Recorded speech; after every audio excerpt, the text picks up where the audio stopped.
Hello, good evening and welcome to BizFirst Review 360, your weekly roundup of the top business news and developments impacting the economy. A quick look at Sri Lanka's week in review. The Presidential Commission of Inquiry's term ended this week, and the Commission sent a questionnaire to the Prime Minister after the Prime Minister's office issued a statement earlier in the week announcing that the Prime Minister was willing to provide clarifications to the Commission. Meanwhile, the Acting Attorney General, Additional Solicitor General Dapula de Oliveira, said that he has some questions of his own to ask the Prime Minister. This week also saw the IMF reaching a staff-level agreement on dispersing the third tranche of the extended fund facility that was given to Sri Lanka.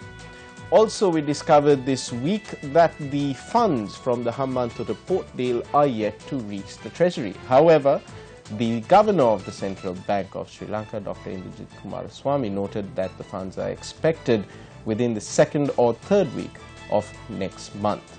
Meanwhile, we also saw some mixed messages coming from public officials regarding the procurement of liquid petroleum gas for the state-owned gas corporation, raising some serious doubts of corruption in the tender procedure.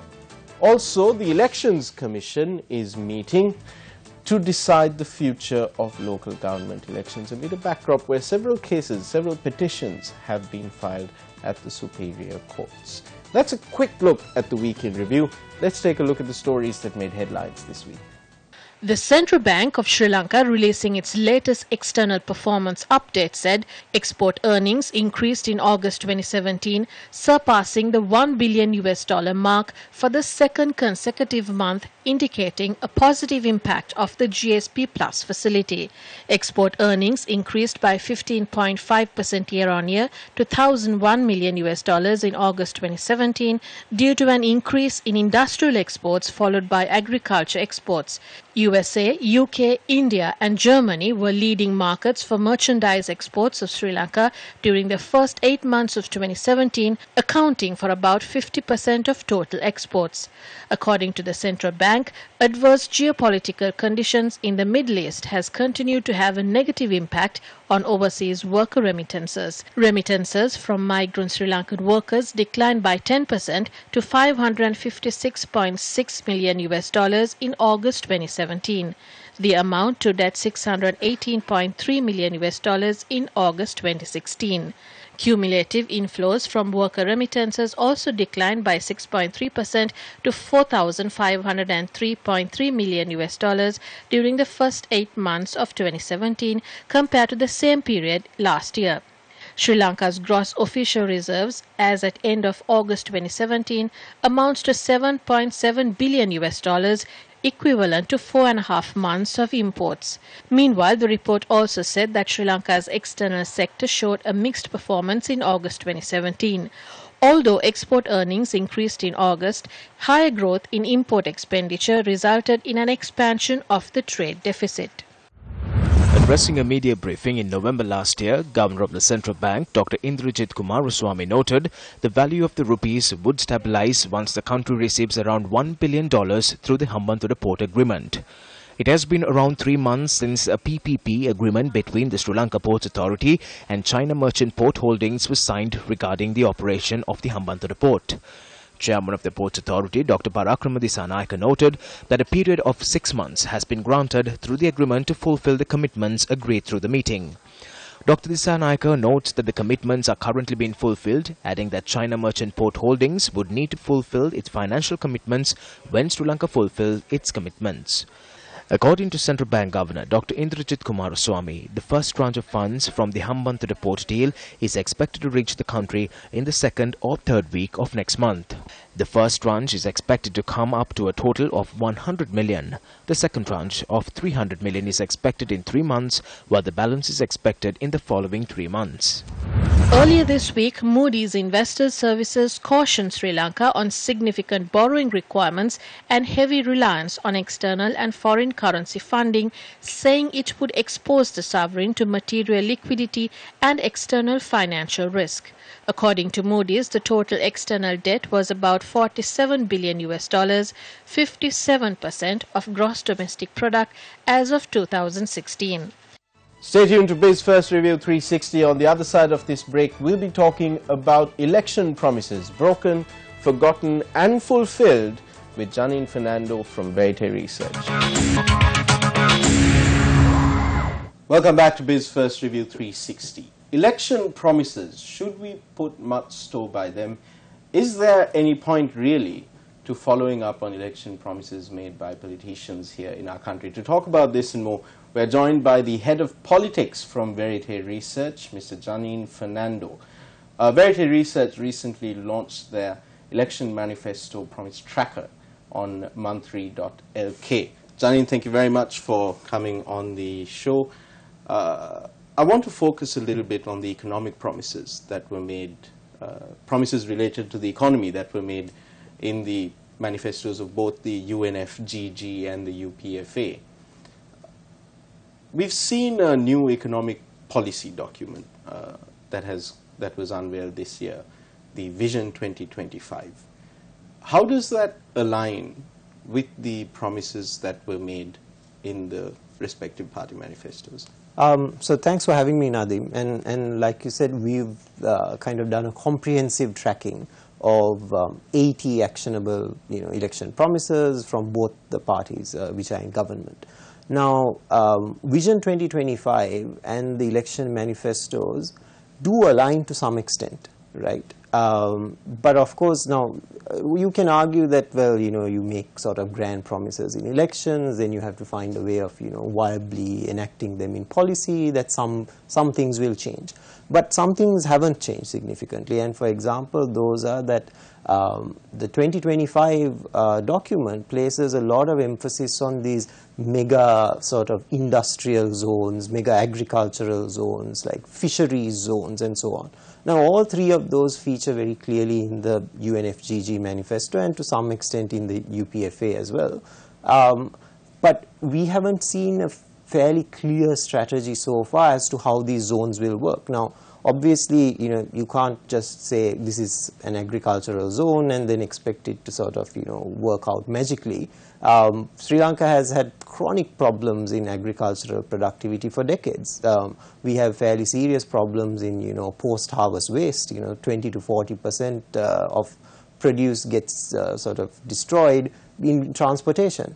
So even though we have these two documents, it's yet not very clear our path to achieving these promises. How will we increase agricultural productivity through these agricultural zones? So the methodology has not been outlined? The methodology has not been outlined, and I think you don't expect that in an election manifesto document, but you expect that to follow at some point, and we don't have any information on that yet to see exactly how this is going to work. Looking at Vision 2025, does it look like another election manifesto document rather than a concrete policy document? So I've taken a look at it. It is a broad policy document. So again, just like a manifesto, it does not have exact details of how things are going to work. It is of course more detailed than the election manifesto.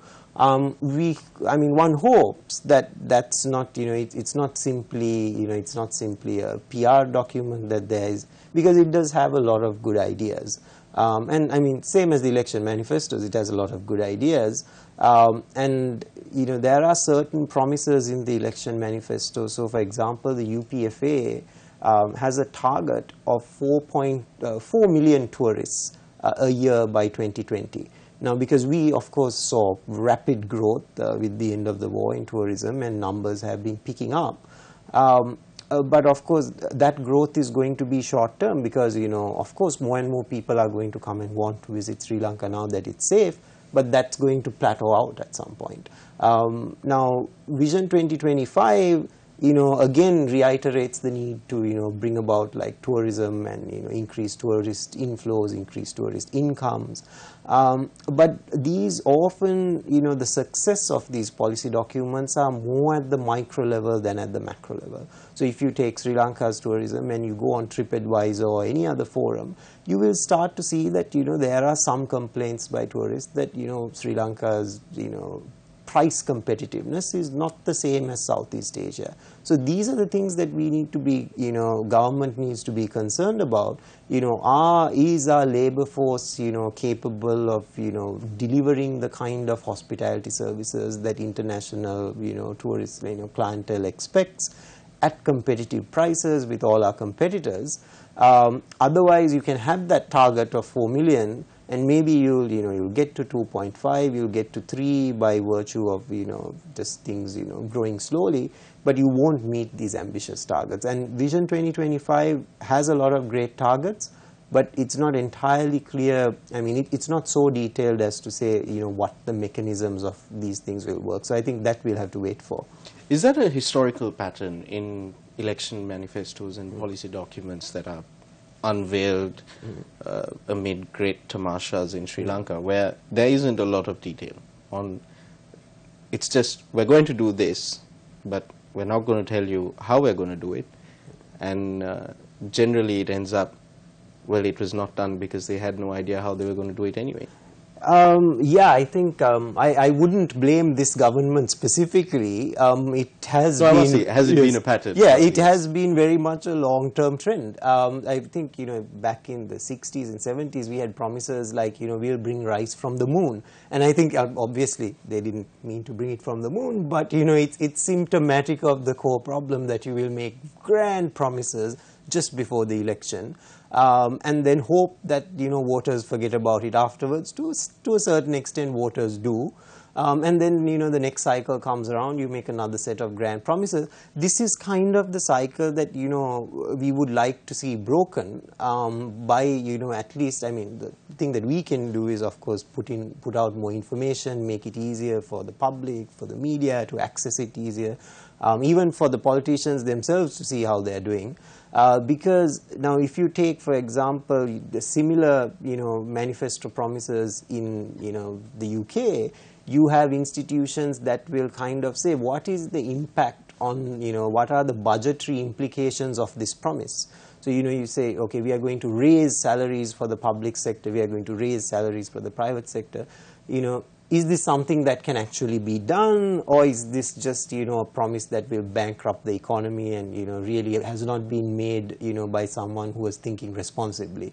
So we don't have that level of scrutiny on promises. We definitely we don't have it before the election, and we don't have it after governments in Talking power. about post-election sort of review, so the Manifesto.lk, the tracker, is a tool for reviewing how the government how the two parties in government have progressed on their election promises, etc. This sort of process of review is almost a new concept in Sri Lankan politics, where we're going to look back at the promises that you've made. How important is this review, especially when you consider the grand policy documents of the past as well? Vision 2025 now, Mahinda Chintana back in the day. So how important is this review process? I think it's important in two ways. Right? One is the whole thing of making promises you can't keep, or being held accountable to those promises. This is not easy because if government itself is not proactively reporting on what's going on, as an average citizen, you and I can't spend, free evenings going through like hundreds of promises and hundreds of documents trying to figure out what's happened and what hasn't. So one is, the idea is that, you should solve the information problem, because really, in a democracy that works well, voters need to be able to make informed choices. So in that sense, having that information out there is important for, accountability.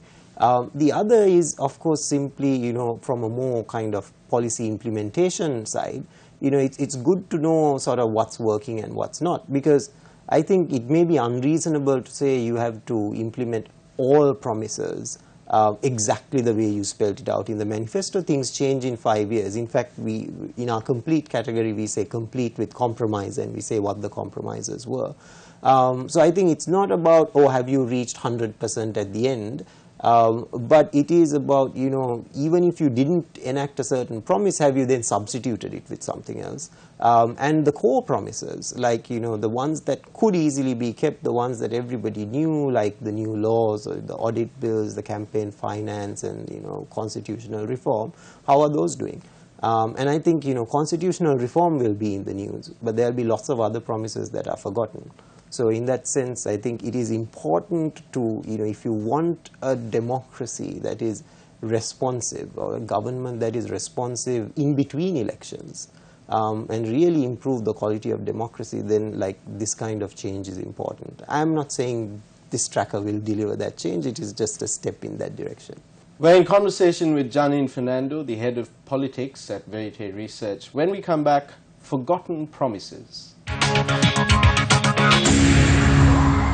Welcome back to the program. We're in conversation with Janine Fernando, the head of politics at Verite Research. We're talking about election promises and the new election promises tracker on Manifesto.lk, which is run by Verite Research. Janine, on the subject of forgotten promises, I noticed something interesting while just cursorily going through the tracker, was the establishment of sectoral oversight committees in Parliament.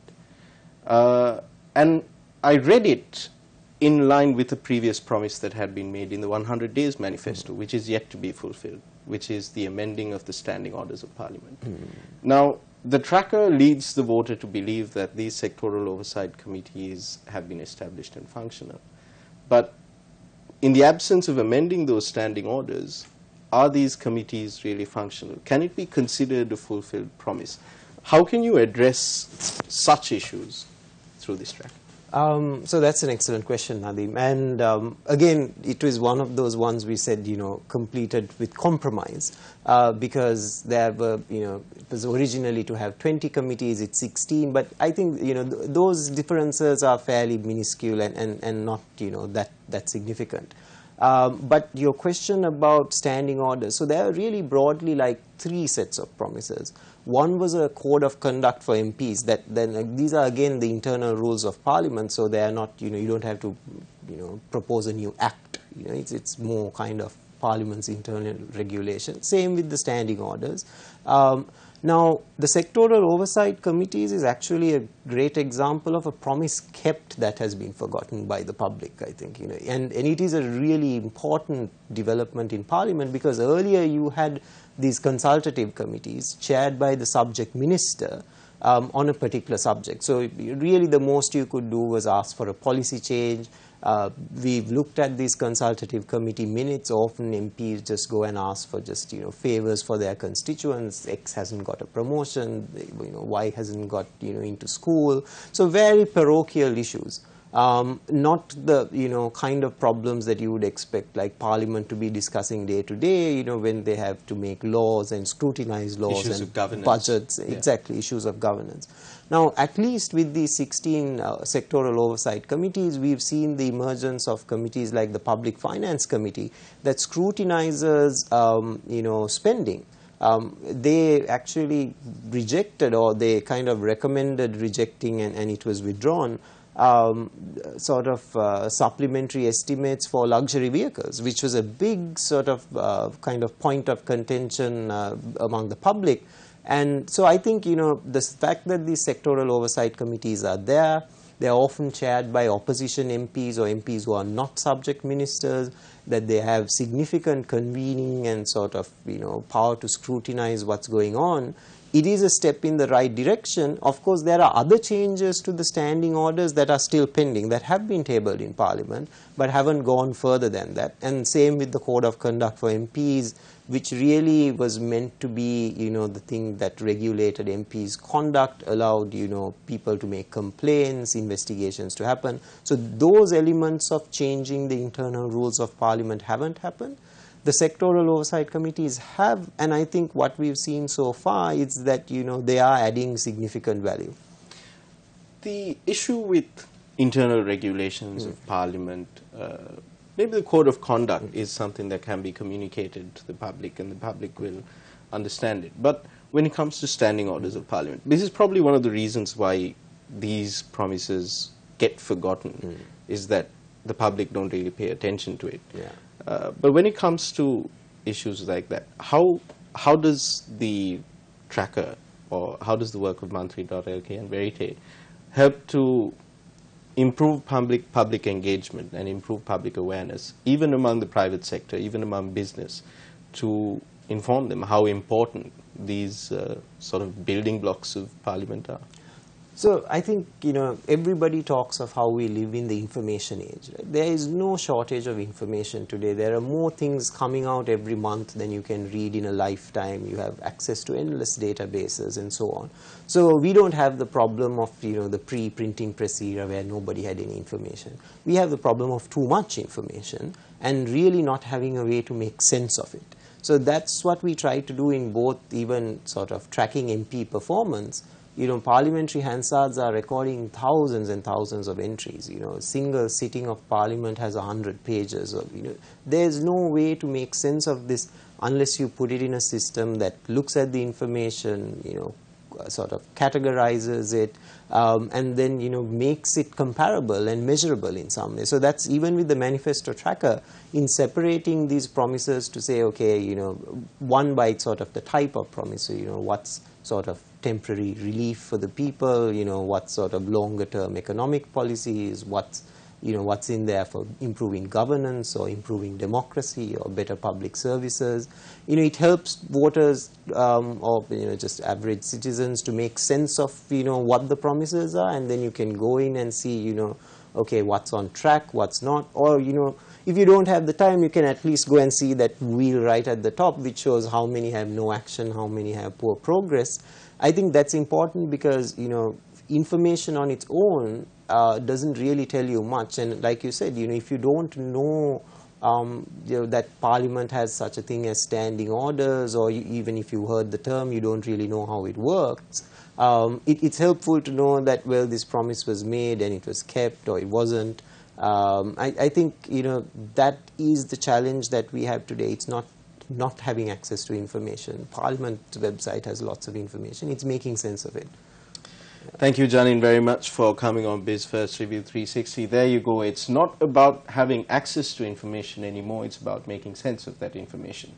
Elections are on the horizon. And as the voter, if you are to make an informed decision, if you want to elect the representative that you deserve, then you need to be armed with information and you need to be able to make sense of that information. The tools are out there. Will you make use of them? On that note, let's take a look at some other stories that made headlines this week.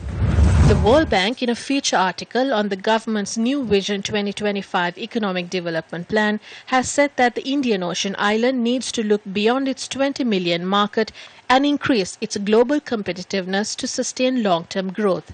While endorsing Vision 2025 as a course that sets out reforms to make the economy competitive and lift standards of living, the World Bank has assured its support to help address constraints to economic growth identified in the Vision 2025 policy document. Unequal economic development across provinces, land administration and the island's rapidly aging population has been identified as impeding on Sri Lanka's growth. The World Bank said they are supporting the government on initial technical work to expand and review broader constraints in land administration and to expose stakeholders to international experience and good practice. The bank also said income protection for Sri Lanka's senior citizens are not adequate and reforms are needed for pension systems like the EPF and the ETF for reliable support for the aging and vulnerable communities. The World Bank said it's committed to support the government's effort to strengthen social safety nets.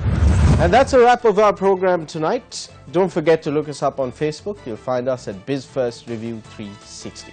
I'm Nadim Majid. I'll see you again, same time, same place next week. Until then, good night and good luck.